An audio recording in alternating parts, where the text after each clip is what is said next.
Good afternoon, everyone. Thank you for joining our DTC Brand Builder. My name is Jay Fenster. I'm the Corporate Marketing Manager at OUTFRONT, and I'll be moderating today's event. Here, we'll share how direct-to-consumer brands are using out-of-home to build awareness, trust, consideration, and purchase. Our goal for today is for you to come away feeling inspired to leverage out-of-home for your own goals, because at OUTFRONT, it's our mission to help people, places, and business grow stronger. We've got a lot of expertise on our panel today. Joining us to talk about how and why out-of-home works for DTC, we have Eileen Tam, Senior Marketing Manager for New York and the East region. Then, graphic designer Brittany Land will take us on a deep dive into what studios, our in-house creative agency, can do for DTC brands. Then we'll have a Q&A featuring this month's Spotlight advertisers. First up is Evelyn Krasnow, Chief Marketing Officer at Fernish. Then we'll be joined by Cynthia Yeung, Creative Director at 30 Madison. At the conclusion of our moderator panel, we'll open up the floor to audience questions. If you have any questions for our panelists, feel free to ask using the Q&A box at the bottom of your screen. We will answer as many as we have time for at the conclusion of today's event. And with that, I will hand it off to Eileen. Thanks, Jay. As Jay said, I will be speaking first, then Brittany, Evelyn, and Cynthia will be our guest panelists. So we'll jump right into the world of DTC. We'll kick it off with how you can use out-of-home to reach desired audiences, starting with exploring the state of DTC. From 2016 to today, DTC has seen an increase in growth in business revenue year over year. Insider intelligence predicts that DTC will continue to grow and is expected to reach over $161 billion by 2024. Secondly, we're seeing brands shift focus to building out first-party data. DTC companies and traditional retailers say increasing customer acquisitions cost will continue to be the greatest challenge. With the recent changes in iOS and third-party tracking customers across platforms and retargeting ads will become significantly challenging. Personalization is a must-have in consumer experience to build long-term relationships, so it's crucial for brands exploring new and targeted ways across multiple channels. So how do we reach your audience? Americans are driving more miles than ever, noticing and discussing out of home where they do. On the roads, total miles are up 8% year over year to a high, and over 80% of consumers say they're noticing out of home on highways and local roads. 70% of consumers talk about out of home ads that they see on road trips, extending the viewership beyond the boards and into conversations. Keeping brand messaging top of mind through word of mouth is the best form of marketing, building trust, credibility, and loyalty. With the increased adaptation of QR codes, out-of-home advertising is even more interactive than before. Over the past year, the growth of QR codes have gone up to 400%, and last year, 11 million households have used QR codes to make payments, signifying the secondary actions are associated with purchase. In fact, 3 out of 4 say that they plan to use QR codes in the future. QR codes aren't the only actions that out-of-home drives. Through a recent ComScore study, dollar for dollar, out-of-home drives more digital activations of all kinds over any other medium. 7 times social posts, over 5 times the online purchases, and nearly 5 times website visitation and beyond. Out-of-home inspires people to take their phones out and engage in secondary actions. Now we'll explore macro trends that shape the industry today. Top 3 D2C industry insights. First one, strike now to steal occasion. With rising prices and economic concerns, this is the time to double down on your efforts, sharpening and define a distinctive brand proposition by exploring new ways to get your messaging out and engage with customers. As competition intensifies, businesses are stepping on the gas and leaning into marketing and promotion to stay top of mind above competitors. Reinforce the base, set sights on expansion. Brands are focusing retention by building out personalized shopping experiences through community building.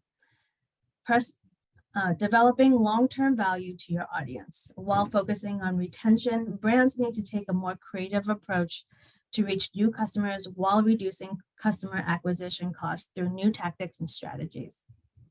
Convey value, convenience through versatility. To elevate brand's positioning, influence perception by educating customers on your product, communicating the purpose of your brand. This will drive conversion rates and help stand out amongst the competition. People around the world have been fundamentally rethinking how they live their lives and reevaluating their relationship with consumerism and its values. This cultural shift has profound implications on how they consume products. As people spend more time offline, many remain determined to have less stuff in their lives, and they're choosing to spend their dollars with brands that align with their values. Based on recent report, 34% of consumers say they're buying fewer physical goods because they don't need them, while 44% plans to consolidate shopping trips and shop less frequently. So what are some key trends and opportunities in out-of-home advertising? First one is frequency. Spoiled Child is an anti-aging skin and hair product brand who partnered with OUTFRONT in February of this year, posting their ads across mixed media formats. Parent company Il Macaj splashed their eye-catching, bright, bold ads across New York City, LA, and San Francisco. Campaigns consist of subway takeovers, billboards, and wild postings. In New York City, the brand took over 5 subway stations from uptown Manhattan to downtown Soho. The brand was featured in Glossy, where the creative director at Spoiled Child was quoted to say this brand was set up from the beginning to disrupt. User-generated content. Poppy, a adult health beverage brand, created in 2020, primarily used social media platforms to promote their brand. July of this year, Poppy recognizes that their audience is desperate to be out and about, saturating New York City with out-of-home ads as they targeted both Gen Z and millennials. The new gut health beverage brand shifted gears from digital to field marketing for the first time, incorporating social media influencers and community to promote their brands. And finally, QR codes. Step, a fitness application that tracks fitness activities while earning crypto, placed dynamic ads with mobile components in the New York transit system. Mobile ads were delivered to consumers in locations targeting commuters heading off to their next location. Eye-catching creatives along with QR codes encourage viewers to download the app. This campaign resulted in over 1.6 thousand QR code scans. Let's move into how and why out-of-home gets results. The majority, 63% of us, are feeling the effects of digital burnout. And even more of us, 75%, are skipping ads, making it harder for advertisers to break through digitally. On top of that, over half of consumers are actively trying to decrease their screen time. It's becoming clear that audiences are ready to spend less time in front of the screens and more time engaging in real-life experiences outside of home. What does this mean for D2C brands? Less time on devices, but combining the in real life experiences with out of home and URL experiences, it is the perfect recipe to drive engagement. Out of home is seeing heightened awareness, a rise in trust, and increased ability to drive action. 70% of consumers have an increased awareness and appreciation of out of home versus pre-pandemic. And 66% take some form of mobile action after seeing out of home. Maybe it's because more consumers trust out of home than any other advertising medium. Here at OUTFRONT, we partner with D2C brands and bring their messaging to life, from neighborhoods to communities to urban centers and transit hubs to busier than ever highways and roads. We blend the visibility and creative impact of real-world media to display your messaging front and center. D2C brands are built on out of home. Consumers are not just noticing out of home, they're engaging too. In fact, based on recent Harris poll, out of home ads engaged in almost 9 in 10 recent viewers. 67% of those who saw out of home ads made a purchase at the physical store, while 16 to 39% made an online activation, whether it's through website, apps, or QR codes. In the next 2 slides, we'll be showcasing 2 recent brands that partnered with OUTFRONT, resulting in high return. Beauty Bio's out-of-home ads featured both in and out of subways generated an astounding number of impressions. The campaign included a code scan leading to a dedicated landing page with 30% off coupon, giving commuters and customers alike to take advantage of this unique promotion. The company saw an increase in online sales after launch of their campaign. Woodspoon, a startup food delivery service in New York City, partnered with OUTFRONT to increase brand awareness. Ads were placed across subway and street-level furniture, asking New York commuters, "What's for dinner?" Campaign included QR codes to download the app, and the brand saw a huge increase in app downloads and website visitation. Here at OUTFRONT, we are the most visible media platform in the US, reaching 70% of the population weekly, with a powerful platform of 651,000 plus assets across the country. Out of home is woven into the fabric of communities. It's always on and has the power to steer public discourse with immense cultural impact. Our mission here is to deliver impactful and engaging interactions with audiences as they live their lives. This is achieved through what we call TLC, utilizing sophisticated technology to increase consumer engagement, to target audiences where they are, have been, will be, using big, bold, and beautiful creatives to drive home your message. And now I'll pass it over to Brittany, who is our graphic designer out in Michigan.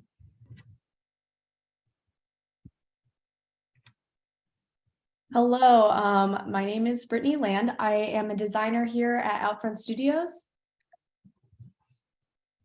And I'm here to just take you through introduce you to OUTFRONT Studios and take you through some of our process. And hopefully by the end of this, you'll be dying to work with us. So welcome to Studios. We are a team of about 50 creatives across the nation. We are located in different markets, meaning that each one of us has special insight on all the individual markets. So whether you're looking to do a big national campaign or something a little bit smaller and more precise and targeted, we are here to help you through that. And we have excellent knowledge on all of this. Together, we have won 150 awards combined nationally. So we're the real deal. So come work with us. So how can studios help? Here's just a few reasons of how we can help. Number one, we have really, really great creative capabilities. We're all super educated, super knowledgeable, and we have so many capabilities on how to give your creative the wow factor. And we'll go through some of that later. We're also here to bounce around ideas. So if you have a vague idea and really want that pushed, we're here to talk, here to think, and we'd be happy to work through things. We're also here to give a set of extra hands if you need it. So if you have a creative that's good to go, a good campaign, and you're really not sure how to implement that with out of home, we're also here to talk and help you go through that process. And finally, we are also here to help you start from scratch. So we as creatives do create, and we are here just to give you a beautiful product start to finish and give you something you're proud of and proud to show. And yeah, that's just some of the ways we can help. The way this whole process starts, it all starts with the discovery meeting. And the discovery meeting is just allowing us to lay the foundation between our team and you as a client, and learning everything about you, whether it's virtually through Zoom or Teams or in person. We just want to learn everything about you and your brand. And the more we know, the more we learn, the better the outcome is for all of us. So I just want to go through some of those creative capabilities I talked about before. So we're just going to run through some of the things that can really add oomph to your creative that we can do here at OUTFRONT. One of the things we can do are these big, massive props, 3D props that really make it an art piece that's in the sky. We can do things like these custom bus shelters that integrate augmented reality that create an experience for the viewer and put the viewer in an entire different world with these lights and mists and props and augmented reality. We are in a really cool time for creative. We can also do inflatables similar to the 3D props. We also have a team here at Outfront called X Labs that allows us to do these really cool animated 3D wallscapes that really tell a story in a really impactful way.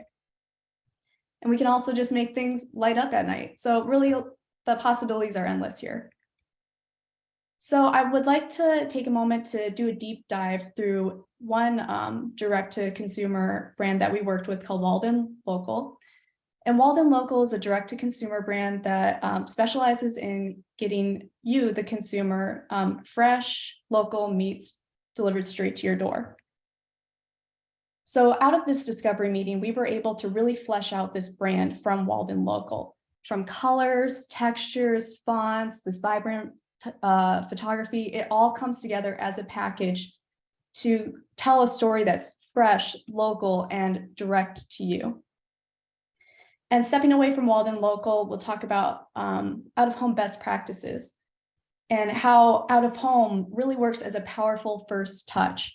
And what we do with out-of-home is we work as a firm handshake to really create brand awareness. Think of it kind of like a funnel. So at the top of the funnel, you have this brand awareness, letting people know your brand, introducing you to the brand.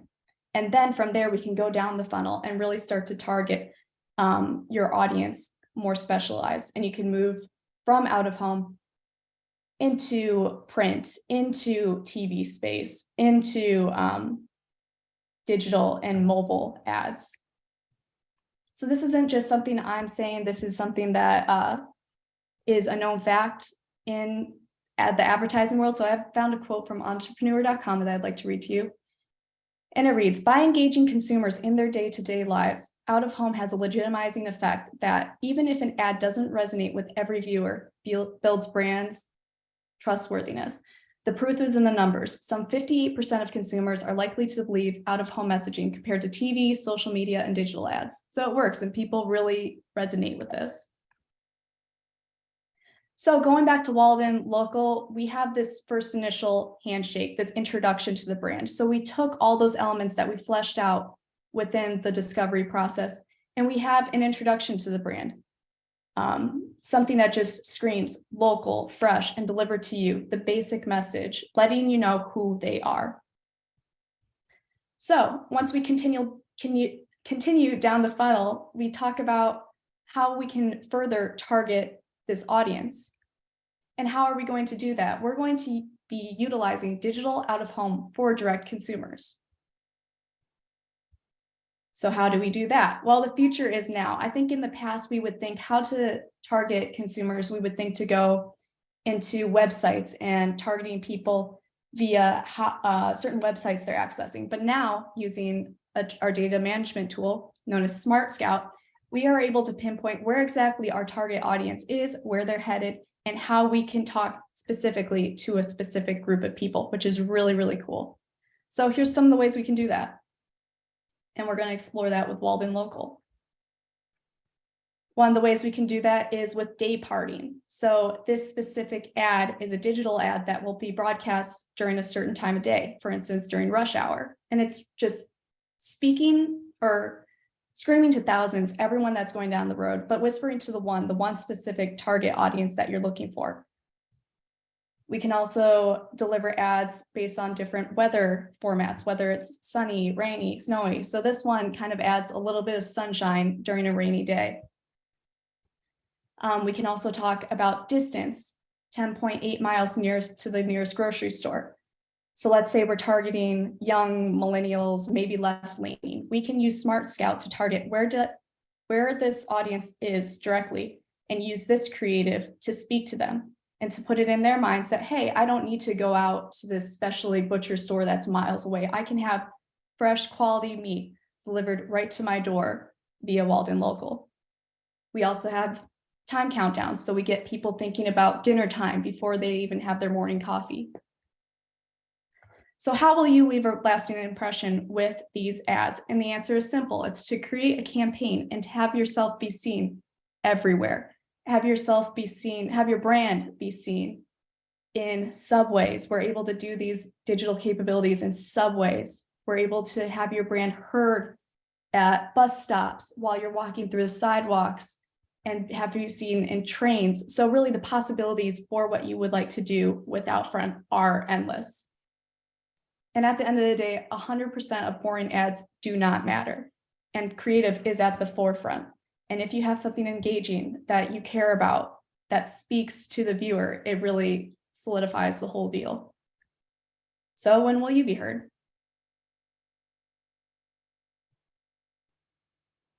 All right, thank you, Brittany. Next up on our panel, we are joined by Evelyn Krasnow, as Chief Marketing Officer at Fernish. Thanks again for joining us, Evelyn. Thank you so much for having me. So Fernish launched with a campaign called Free Your Home. Tell us a little bit about what Free Your Home means and how you communicated it in your creative. Yeah, absolutely. So Fernish is a direct-to-consumer furniture rental business, and a lot of people don't know what furniture rental is, or if they have heard about it, their view is not super positive. And then we also really wanted to deposition ourselves from traditional furniture buying, which is heavy, it's expensive, you sort of buy a couch and live with it forever. So we really liked this idea of attaching ourselves to something that felt really weightless and freeing. We anchored around this concept of kind of floating weightless furniture, and then used messaging like, hassle-free, waste-free because you can return it, hassle-free because we have free delivery, commitment-free when you're done, you can send it back. We really liked the opportunity to get people to think differently about how they create their homes. So that campaign ran in New York and DC. How did Outfront work with you to maximize your impact in each market? The Outfront team could not have been more helpful. Honestly, it was the most collaborative and helpful process from the very first conversation we had with Biagio in New York. We didn't know what to do. This was going to be our biggest investment from a direct-to-consumer campaign, and we threw a lot of ideas, and Biagio really talked to us about doing a subway domination in New York. We were launching our service in New York and DC, so then we talked about DC, and he said, hey, let's talk to my colleague Griffin in DC and see what he can recommend there. Griffin looked at the ridership stats and recommended that we do some on the DC Metro, but then focus primarily on bus ads in DC. So again, I appreciated the candor in the recommendations on what would work best in each local market. Our demo is about 22, 23 to maybe just shy of 40, maybe people who are at that point in their lives where they're actually literally moving around a lot. So directing us towards transit was a really brilliant idea, and we were really grateful for all of the help we had from the Outfront team. So that was how Fernish launched. What was it like partnering with Outfront for the duration of the campaign? In the beginning, I think we were a lot. We have a small in-house creative team. The Union Square domination, I think it had something more than 150 different sign and size formats. So the whole print team, Adam, they kind of held hands with us throughout to make sure like the maps of where we were putting each of the art made sense. All of that was really helpful. And then we leveled up. We started in one subway station, and then we moved to a bigger one because of the success. And I think, again, we're steered really wisely directionally there in terms of the execution. And again, I think the support on the creative side, you heard Brittany talk about it, and I will say as a client, it's 100% true. Like, we got a lot of really great support from the team when it came to executing against the creative, and a lot of good guidance about colors that would pop and so on. So really, really appreciative for that partnership. So one of the challenges for brands in the DTC channel is not having a physical space like a showroom. How did transit advertising address that challenge for you? That again was was tremendous. I think the subway domination gave us multiple opportunities to feel like we had a more kind of architectural presence. It could feel a bit like a showroom for us, and that really worked. We also did some street teams near and around these activations, which I think augmented that experience for people, which was great. But I think having something so expansive indoors, but still with this sense of permanence, it really, people have even said to us, oh, I saw your showroom in New York. Like there is no showroom in New York. Like it doesn't exist. So the fact that people are remembering it in a way that is more physical and permanent than it actually is a testament to just how impactful this type of execution can be for a D2C brand. So in addition to out of home, you use digital, CTV, and social. How did that marketing mix all work together? It worked together great. I mean, the ads are actually stills from our video. So we found having that cohesiveness throughout the campaign. And for us as a new startup brand, repetition is probably more important for us at this point than having unique creative for each medium. So we found it to be really cohesive and very helpful. And finally, what can you tell us about the ROI of the campaign? I sold this campaign into my leadership team with a target of I didn't see the deck with the with the 300% that other people had in app downloads. We don't have an app, but I sold it in thinking we would get a 50% growth in traffic and a 50% lift in revenue, and that seemed like a solid pitch, and it worked. I got the campaign signed off, and through the campaign, we ended up better than that. We hit an 81% growth in traffic and 111% year-over-year lift in revenue. So we certainly beat what I pitched, and it was incredibly impactful, not only for our D2C business, but we have a B2B business as well. And there was a lot of great word of mouth. We got some great earned media coverage like Forbes and Axios. I think they actually even included some of the photographs because we wanted to make a big splash for our launch. And I think having the ad campaign really helped that. And then on the B2B side, we actually had the stars aligned, and one of our big B2B clients that we were pitching happened to see this, like, I don't know, the day after a meeting or something like that. And that really helped. And then, even things like incidentally, like, the son of someone on our board of directors saw the ad and mentioned it to someone on the board, and that went a long way. So I think the word of mouth for a large scale installation like this, in addition to what it does on the number side for D2C, was super, super helpful for us.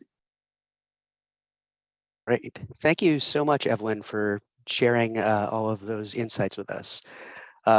Next up on our panel, we have Cynthia Yeung, Creative Director at 30 Madison. Welcome, Cynthia. Hi. So I'd like to talk about Keeps, the 30 Madison brand that's focused on hair loss. Tell us what makes Keeps different and why there was room for a brand like yours to own the space.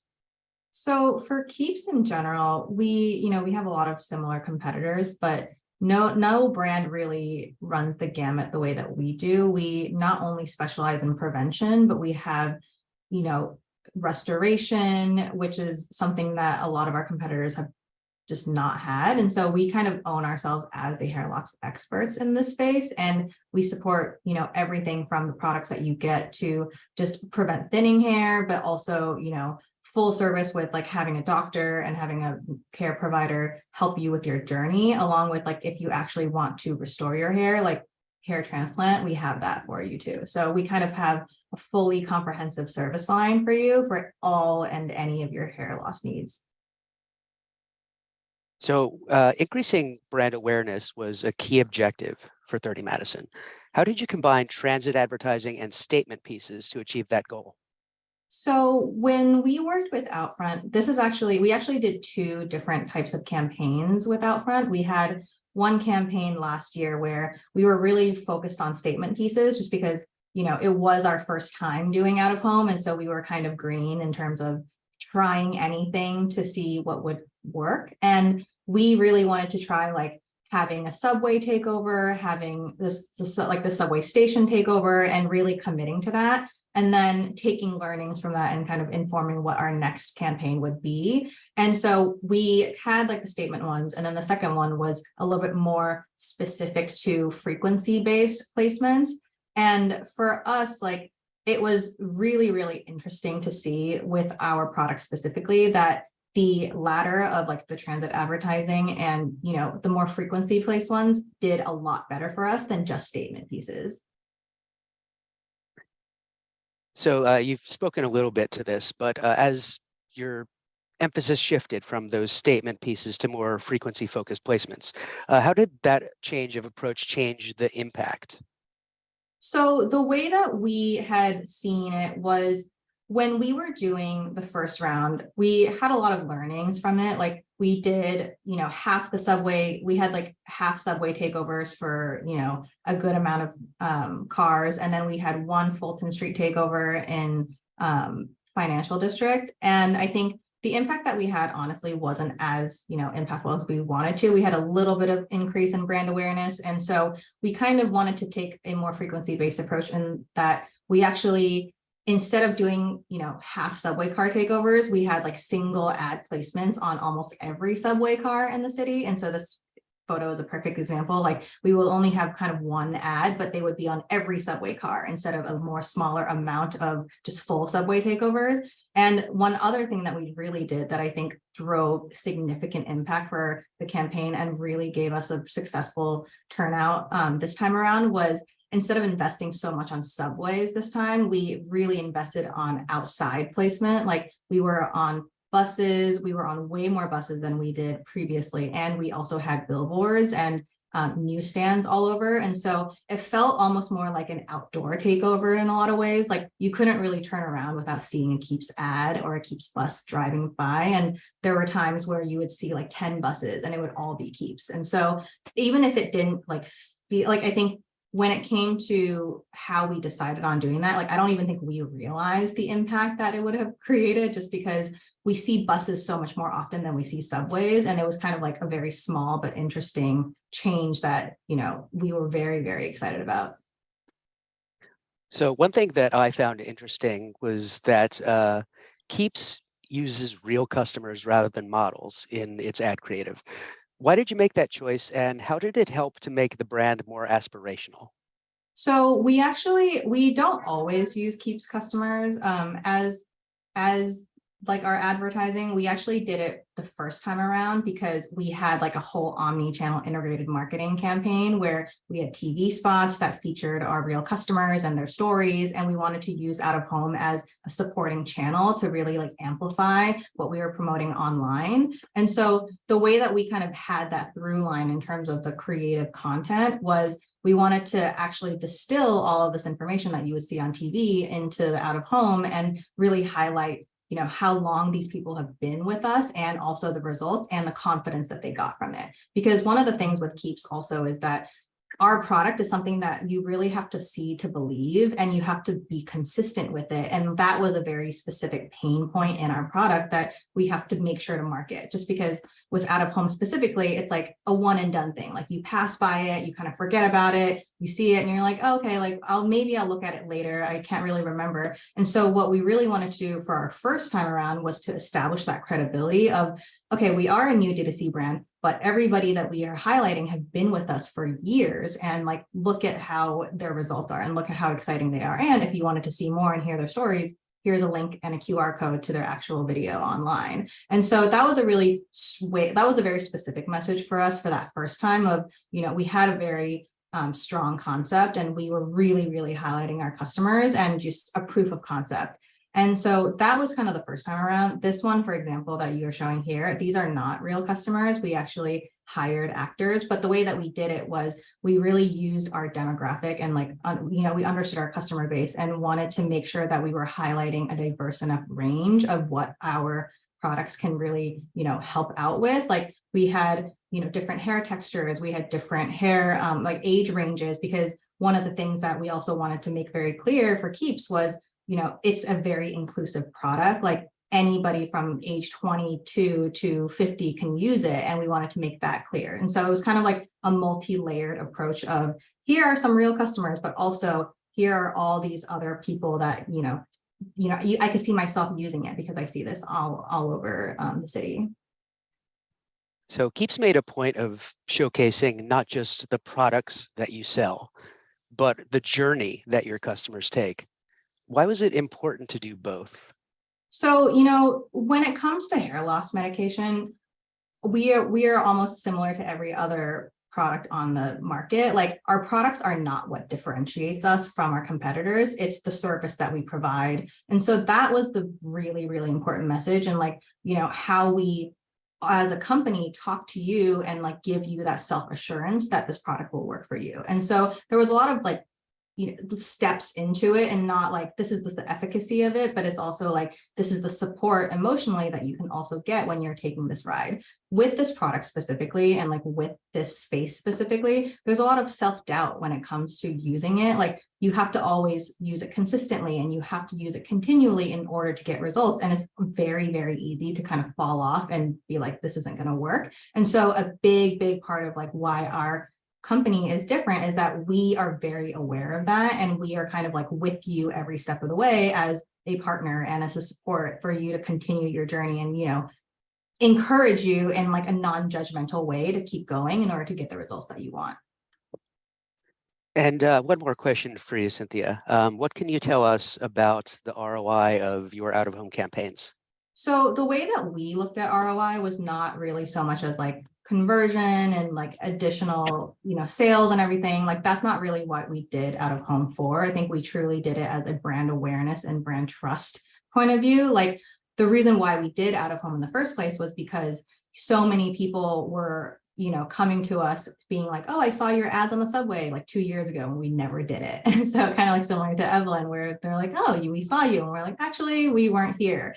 And so there was also a big opportunity for us to really be no, we are here, and we are different, and this is why we wanted to do it. And we wanted to actually focus more on brand awareness. And so we did a brand study before and after the campaign, and we did see an increase of 20% of our brand awareness, which was way beyond what we had honestly expected at this point, just because in our space, there's a lot of crowding. And, we also had a lot of different placements. We did just New York, but we also did other areas in the country. And we saw a huge spike in increase of traffic coming each from those areas. And I think we were, we also had at that point decided to kind of decrease our digital spend to also see if that physical placements would counteract it. And surprisingly, that didn't really hurt us in conversion either, because at this point, I think a lot of people had already seen us and understood us, and we had really built that trust with them. And it kind of showed with all the out-of-home creative that we put together. So very exciting to see. All right. Well, that's all the questions that we have for you. Thank you very much, Cynthia. Now we'd like to hear from all of you. You can ask your questions via the Q&A box at the bottom of your screen. And if you have questions for either of our spotlight advertisers or for either of our Outfront speakers, we will be more than happy to answer them. And we have a few of them already. So first question, this one is for Brittany. Did studios do the branding and photography for Walden Local? So no, we did flush out the branding a little bit more, but we did not do the photography. Usually our studios team uses a variety of stock images to go about fleshing out our creatives, and we are very skilled at being able to use these images, and you wouldn't expect them when you see our creatives, you wouldn't expect them to be stock, but we do not have an in-house photographer team, unfortunately. Okay, so our next question is for Evelyn. And I know that you spoke quite a bit about some of the KPIs for your out-of-home campaigns in terms of performance. But how do you think that your out-of-home campaign impacted the Fernish brand itself? I love what Cynthia said about the brand awareness study before and after. We didn't do a survey before, but I do know that our awareness for sure just instantly went up. I think another thing that we were able to do, and I appreciate what Cynthia said as well in terms of experimenting with different formats. I know that Eileen had mentioned earlier the power of QR codes.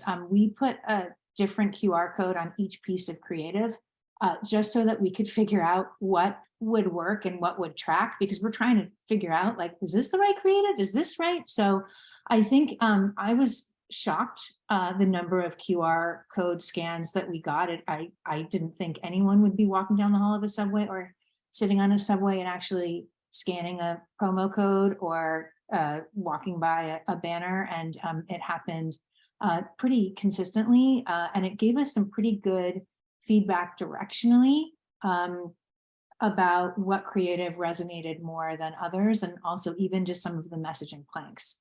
So I think for sure it helped with brand awareness. It definitely helped with traffic, but I think some of the side benefits were really just giving us a big tool in which to learn directly, like, what's working and what isn't in terms of our marketing messaging. And that was, I think, a secret benefit that ended up being really helpful for us. Great. We've got time for one more question, and we're going to do this one as a lightning round for our 2 spotlight advertisers. Cynthia, I'm going to ask you first. What advice do you have for a DTC brand looking to step into the world of out-of-home for the first time?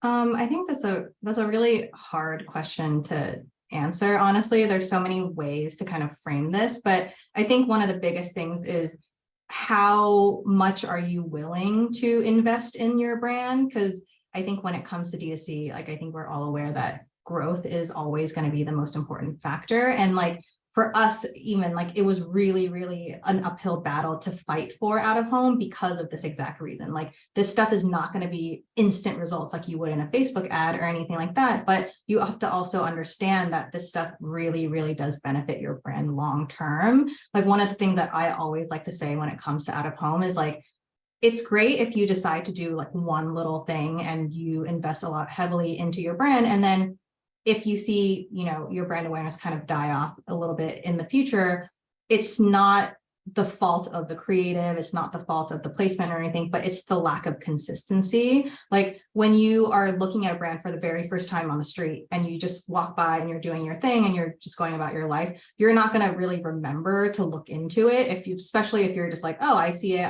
maybe I'll look at it later, I don't care. But if you're kind of bombarded with the same creative and the same ad and the same logo over and over and over again, you're going to be like, okay, why is this everywhere? Why? Like, it's human nature, right, to be curious about something when you're repeatedly kind of seeing it all the time. And, it will compel you to look it up. And I think I kind of can speak for, regular consumers when they do that, being someone who does that myself. And so there's definitely like level setting your own expectations as to like what you want from it, but also understand that you have to be consistent with this type of media in order to really get the long-term brand awareness that you're hoping to get. Great insights. Evelyn, what say you? I think all of Cynthia's points are brilliant, and I echo all of them. I would also add that, the growth and the sort of sheer performance marketing piece, like, just eventually you have to do something else. Like, that pool is not exhaustive. Like, you have to start investing in the top of the funnel and taking some big risks in terms of brand marketing spend to just get the word out there in a bigger way. I agree that it can be disruptive. It's something new to look at and something new for your eyes to see. But I think, you just, at some point, performance just, it just gets, you kind of tap out, especially if you're not significantly increasing your spend. And I think experimenting with different executions for brand marketing, I think some of the things that were shown here, like those 3-dimensional billboards, were a riot. And I think some of these other things are really innovative and disruptive. And I think it's a really necessary way, especially for a new D2C brand, to make some fun noise. All right. Well, it looks like that's about all the time we have for our audience questions. I want to express my gratitude to everyone for joining us today. And I especially want to thank Evelyn and Cynthia for being so generous with their time and expertise. We will be sending out the recording from today's webinar to everyone who registered. And you'll also be able to find this video along with lots more educational content at the OUTFRONTX Content Hub on outfront.com. Thanks again, everyone, and have a great day.